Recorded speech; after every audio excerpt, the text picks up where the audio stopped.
CGIM, thank God it's Monday. I know lots of workers will not love to hear that because people dread Mondays. But of course, if you do not work, you can chop. That's what they say. That's why it's called workshop. Welcome on board to the Monday edition of Spring Trends right here on Western Spring Television, where we talk about trending issues. What is trending, why they are trending, where they are trending, and if it's in the situation of persons who is trending, and reactions on social media. Like I always tell you, we can, one of these days, who knows, we might just pick up your own comments or reaction to these stories. My name is Evelyn Ohiola, welcoming you specially on board to to Spring Trends on Western Spring Television. My thoughts and a coordinator right now. Femi, how are you doing? Very well. I'm okay. It was a busy weekend, so to speak. Yeah, it is. But here we are doing the Lord's work. As we should. All right, let's move on to our very first story this morning. Good news for Nigeria, as we learned that President Bola Ahmed Tinubu receives symbolic gold bar, which Solid Minerals Development Minister says will boost Naira value. Let's get on to reactions very quickly. People think it should be a cause for celebration, at least. It's an improvement to what we have in the country. But reactions, Nigeria Noise says Buhari received it too. Maybe some people benefited, but Naira was not among. And Dr. Lukemi Olunloyo says, what a joke. The most looted parastatal after NAFDAC. Hashtag Kemi Talks. If you know Dr. Olunloyo, you know she's a very controversial person. At Adonis For All says, LOL, same playbook as the former, nothing new. The illegal mining and exploitation of the Nigerian people continues. And at King Leo from Murio says, these are two different things. That one that was presented to the Buhari was by Emefiele. Was Emefiele the Minister of Mineral Resources? But this one was presented by the Minister and certified by London Bullion Gold with a goal to bolster the National Gold Purchase Program. So let me move over to Femi. Are you excited? Nigerians, don't seem to be excited. They believe it's the same script but different actors, on play. But are you excited? From Kayode Kasumu to Kemi Adetiba to Mo Abudu, different producers. All right. I think looking at it, it looks good, to say that we have something to show up finance and talking about earnings. We learned there is a figure, $5 million or so, by Mr. Atili Alaki, and that's a very, there was this kind of what's going on when Dele Alake was seconded to the Ministry of Solid Minerals, because he has always been an information news person on his life. So people were like, if we had to pen, Dele Alake for information, or, and then when he was taken to the Ministry of Solid Minerals, many persons believe it should have been strategic and specific. There should have been a strategic and specific reason why the president did. Maybe that's what we are seeing right now, that these are ministries that are capable of generating huge funds for Nigeria if properly managed. And maybe that's why the president wanted somebody from the inner caucus of himself. These has been president boys, people he has worked with before, right from Lagos, and all through the years to man that particular thing. Now that we are seeing these from him, I think the first initiative, so to speak, specific, was the, I think, mining guards or so that Dele Alake brought. I think these were men of the NSCDC before who are called mine guards or thereabout. Now that we are seeing this one, how will it help us? That's why people are a bit pessimistic about it, to say this particular film, we don't watch them before. According to Dele Alake, it said it's definitely going to shoot up our foreign reserves. We wait to see how it will do that, but we just hope it doesn't end as photo ops. And you don't blame Nigerians for being pessimistic, Evelyn. We have been here before. You said it yourself. Now the actors and the producers, they're different. There have been these presentations. Somebody said it was Emefiele who handed it over to Buhari, and maybe there was something untoward about that. Okay, fine. Now that the minister in charge has added it to the president in charge, and we learned it was certified by Good Bullion or so, the best that we can wish our country is to work well. Yeah. That's it. Nobody gains. If Nigeria is not doing well, you are not. You see what the situation in which we are right now. You are paying for everything you are earning, you are getting through your nose, even the air, you know, so to speak. Thank God that one is still fine, by the way. But then, I mean, it's still free from nature and from God. But then we wish our country well. Whatever they want to do, let them do. But we don't want to. Or better still, they should not blame Nigerians. Supporters of the government should not blame Nigerians if they are pessimistic. The only way they can use to convince is the workings, is the result that we will get from these. And don't forget, recently, I think Senator Natasha Akpoti spoke on something like this. I think she had a bill about building a reserve for gold to shore up the economy instead of basing everything on US dollars against the naira. Let's have a gold reserve that is huge, that is big. There are countries of the world that do that. They have a huge gold reserve. So if things are not working well fiscally, they have where to run up to, and maybe this is what we should be doing as well. But don't blame us for not trusting it initially. We wish our country all the best. We wish Mr. President all the best, but then the workings is what we silence people. It's not just by talking. And we have, that's my take on that. Good deposits of gold in Nigeria. You know, one of the finest in the world. So you want to talk about Osun State exactly. Here, the Jeshaland axis. Yeah. Talk about Nasarawa. Nasarawa as a state sits on everything that can prosper a nation. That state alone. But then, wait to see. All right. Like Femi says, the presidency and the government should just show workings. Yes, we like the pictures, we like to see the statements, but then let it trickle down to the common man out there. Moving on to the next story this morning, Game of Thrones. Femi, have you seen Game of Thrones? I watched it. You've seen it? It was one of my all-time best seasonal movies. Okay. Queen Daenerys. Anytime I tell people I've not seen it, they're like, the Mother of Dragons. You've not seen Game of Thrones? Where do you live here? You've not seen Game of Thrones? No, I don't follow people. By the time I watch my own, I want to be the only one seeing it. Okay. No one. So I should be asking if actually you've watched Prison Break. I watched it like 20 years ago. Batches. I'm not really a fan of series. Okay. Yes, because I believe it takes me off everything else, and I don't want it. So anytime I'm watching a series, should be I don't have anything I'm thinking about because I want to always watch the next. That's the way it works. Before you know, I'm not doing other things I'm supposed to do. Did you watch Sisters? Blood Sisters or so recently? Is a Nigerian series. I think I've seen 24. What do you watch actually? I've seen 24. Okay. I've seen 24. Okay, all right. The whole of it? The entire season? No, I can't remember. Let's go. I'm not a fan of movies. Okay, but then, this is Nigeria Game of Thrones. Right. Kano, to be precise. You know, Emir Lamido Sanusi and also Emir Ado Bayero. You know, it's been hot in Kano recently with former, current. I mean, he was a former, you know, now he's the current. Is incumbent? So it's messed up. It's really messed up. But as far as Kano State government is concerned, it's not messed up. They have their position. They have their position, right? So police, according to this report by Premium Times, police raid Kano Emir's palace, sack hunters guarding Sanusi. Amazing. And of course, you know, this is also following the statement by the government that they want to pull down the palace that Emir Ado Bayero, you know, is staying because they consider it unfit and all of that as build new and befitting one. New and befitting one. Pato says traditional stools are purely under state matter. A State House of Assembly has the right to amend the law, and the Kano State House of Assembly duly repealed the law that sacked Sanusi.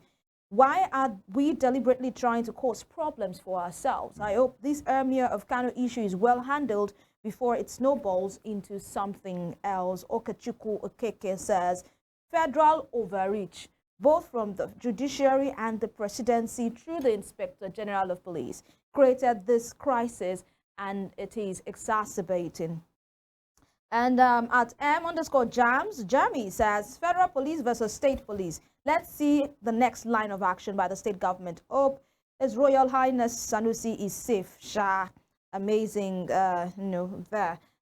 Now, the issue is the jurisdiction matter. You know, a lot of people have said that according to the law, there is no concern of the federal government on issues that pertain to chieftaincy. That's why we even have a ministry in the state that talks to the chieftaincy matters, local government and chieftaincy matters. Yeah. That's to tell you that anything that has to do with traditional rulers and chieftaincy matters is domiciled with the state government. So, you know, this issue of the federal government, the police, inspector general of police, but and the all federal of that. government has not meddled in this. How is it? How are people? Why are people? People mentioning think federal the government? Because of inspector the general of police Yeah. is, you know, used by the federal government to cause tension in Kano State, and also the judgment, conflicting judgment from the federal and the state. People are saying they believe the federal high court has no jurisdiction to hear such matters. They think it's straightforward, but why are we going round and round in circles? I think we should not muddle things up. When people are talking about federal government, how so? Okay, you talked about the federal high court that gave a ruling. That federal high court is not federal government. When you're talking about federal government, you're talking about the executive. Now, we have levels of government, judiciary, legislature, and the executive. So when people are saying federal government, you know, for the substance of it, by the way, if there are political or undertones, if there are politicians trying to use agencies of government, it's another conversation. But this is not substantially a federal government. Now, talking about the police, they will tell you they have, you know, the law and order to protect, to maintain their law enforcement agency, talking about the Nigerian police. Now, where do they stand in the issue of court orders? Which would they follow is another thing. That's why they have legal department to advise them on what to do. But then, another thing is this. Some of these issues of people saying the Emir's palace was raided, sometimes depend on who you are asking. Because I saw a news item yesterday, that the commissioner of police said they would not evict the emir. So sometimes depend on who you are asking. You just have to be sure before being categorical with some of these statements. So the legislature have a work to do in the state, and they repealed a law. But then repealing a law, amending it, reviewing is their prerogative. Yes. But what's the motive behind it? Yeah, some things are legal, some things are not moral. Not all legal things are moral. You know, there is also the argument that Ganduje did not go through the normal process before he removed Sanusi. He did with the House of Assembly under him at that time. Oh, sorry, not under him. The House of Assembly should not be under him.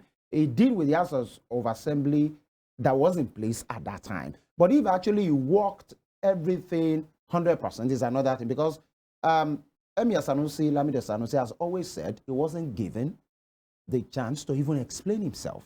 He was indicted. Those things were read out of him and everything. Before know what's happening, few days, trucks were ready to evict him out of the palace, and he was taken to Nasarawa State on exile. These are some of the issues.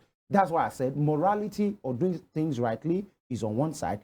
Legally is another side, because even if things are not done well, the movement. Okay, let me use an example. Some of these emoluments, some of these remunerations that are gotten by former governors in different states, most of them are legal, but they are not moral.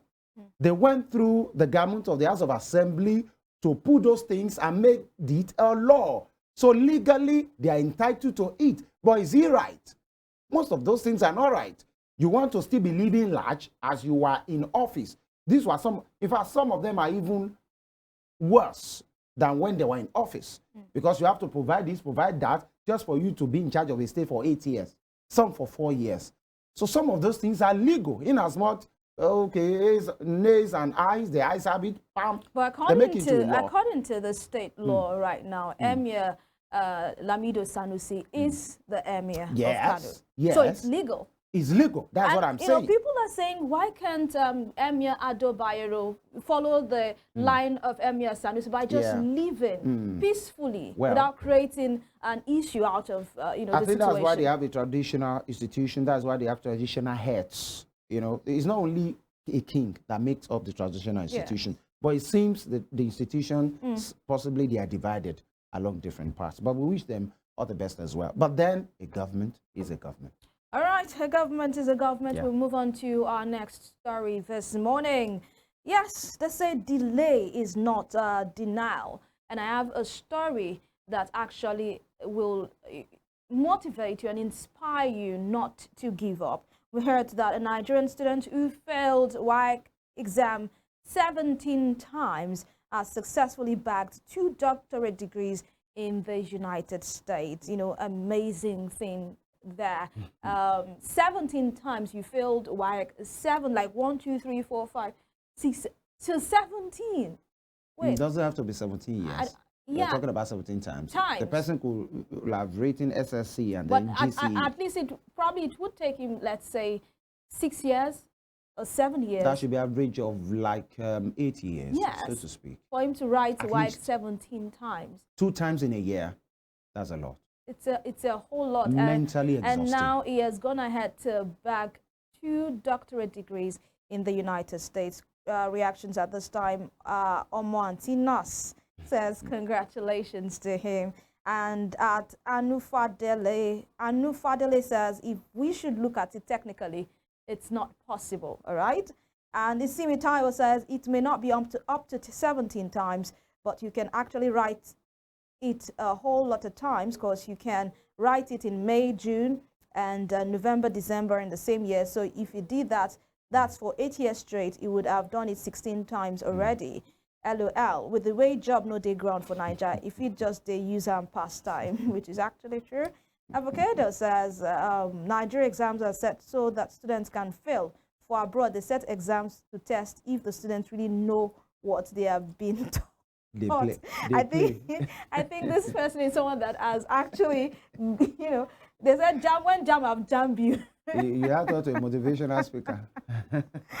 So what are your thoughts, really? I think it's good to know that the end has justified the means for this man. And we're talking about, I think, 2 PhDs or so. But let's say it. No, it's not a joy for you to write WAEC 17 times. That's a C. No, whatever. You keep failing, you keep writing. That's not the best. But the fact that you fail and you keep trying stands for something. That, okay. At some point, I believe the man's orientation will have changed. His priority will have changed. Because that's a man, if you can have that picture, that's a man that is an adult right now. He's no more a youth. And for him, he's an adult, full adult already. And so if he has started in his teenage years, then definitely some age might have caught up with him. But it's good to know that. And for people that are talking about him getting a job, for some person, it's not just about getting a job. You know, you can't be idle for like 8-10 years without doing anything. He might be working. He might just need it for himself. He might just need it for his CV. He might have needed it for admission in the first place. But over the time, he might have gone ahead to do other things, but to make sure. And who even says that 17 times was straight? It doesn't have to be sequential. It might be 1 year, it skipped another year, but then it is what it is. But at the end of the day, it's good to know that it can now be referred to as something PhD. That's a good way to look at it. That, okay, if you are failing, give it another shot as well. All right, let's move on to the last story this morning. The King of Steez is out. I'm sure you must have seen that picture and also probably watched the video of the man that stole the show at the Ojude Oba Festival. But he has actually come out to, you know, say his story, to give out his story. That's the MD of Nigeria Claro Limited, Farouk Oriagba. I hope I got that correctly. Oriagba. Thank you so much for the correction. You know, that video he had with, I think, Arise TV, you know, saying his story, how he fought cancer and how he's mentality about life changed after, you know, his issue with cancer. I'm battling an incurable form of cancer. My friend reduced from 5 million to 100 when I left Nigeria Exchange and when I was diagnosed with cancer. Reaction on social media this morning. Actually, reactions on social media this morning. This one here says, this line caught my attention. As long as you are in the game, you can win with the game. And another one here says, chemotherapy 21 days in a month for 8 years or more. That is a lot of pain. 21 days for 8 straight years. I mean, he went through a lot. And another one here by Olasukomi Ajibola says, wow, he has all that issues and still showed up for happiness. Guys, have fun. Only you can decide to be happy or not. And lastly, Body Maxwell says, behind every glory is a story. Thank God for the pomp and pageantry of Ojudioba, but Farouk is far more than that flash in the pan. Yours is a very astounding and beautiful story. Brother, just keep going ahead. Do not stop. Femi, very quickly, I'm sure you must have, you watched the interview. So your thoughts? I did in the night. It's, I said, in a kind of way, shaping a bit my own perspective to life the more as well. To say, you just appreciate every opportunity you have at life. And whatever you do, don't, 2 points stand out for me. I know we are short of time now. He talked about how, you know, he was formerly married. I think he has been married twice. And on that show, he said, oh, I'm single again. But he said, with his previous marriage, I think his first wife, that he usually traveled for the lady's birthday every year. He said, who goes to an ex-wife's birthday? But he does. Cross-country, by the way. No, international, by the way. And he said it was there, that it was about leaving that birthday when the wife said, let's look at you. Let me run this test for you. That's an ex. You don't have to fight your ex. That's what he said. You have to, you people might decide not to work it, but it doesn't have to be enmity. And he said, what do you need it for? And then he ran that test. A week later, I mean, she ran that test. A week later, the woman was on a phone call crying to say, you have this particular situation. And he had to go through that 21 days in a month. And he did of chemotherapy, and he did that for 8 years. And after beating that, he just told himself, man, you have to appreciate every time I go. And beyond his teeth, he's a huge professional, a financial banker, doing well for himself, having, you know, a good profile for himself. And he said, beyond that, the Ojudioba Festival is one that connects people. And he said, you come from all over the world. That he was chosen to be part of the horse riders with some of his cousins. And that was what happened. You see the Agbada. Did you make the Agbada? Did you curate some of these things? He said, no, the family decided. And the one that they will wear next year, they're already preparing it as well. How about your tat? He said, those are messages that are personal. And he told it to himself. So live your life the best way you can. Amazing story there from Mr. Farouk Oreagba. And to the ladies, I mean, he has caught the eyes of so many ladies on social media, and they've been asking, are you single? Are you single? Mr. Farouk Oreagba is single. He called himself a rascal. He said, ready to mingle rascal, if you can actually deal with him. Wish what you hope for. I mean, be careful what you wish for. Well, then congratulations to Mr. Farouk. I mean, his story is one that actually shows you not to also give up on yourself and also be in charge of your happiness. I say this all of the time, that you are 100% in charge of your life and happiness. And it doesn't matter what you're going through right now. Probably you are going through financial crisis, health crisis, economic crisis, whatever it is. Just keep your head up high.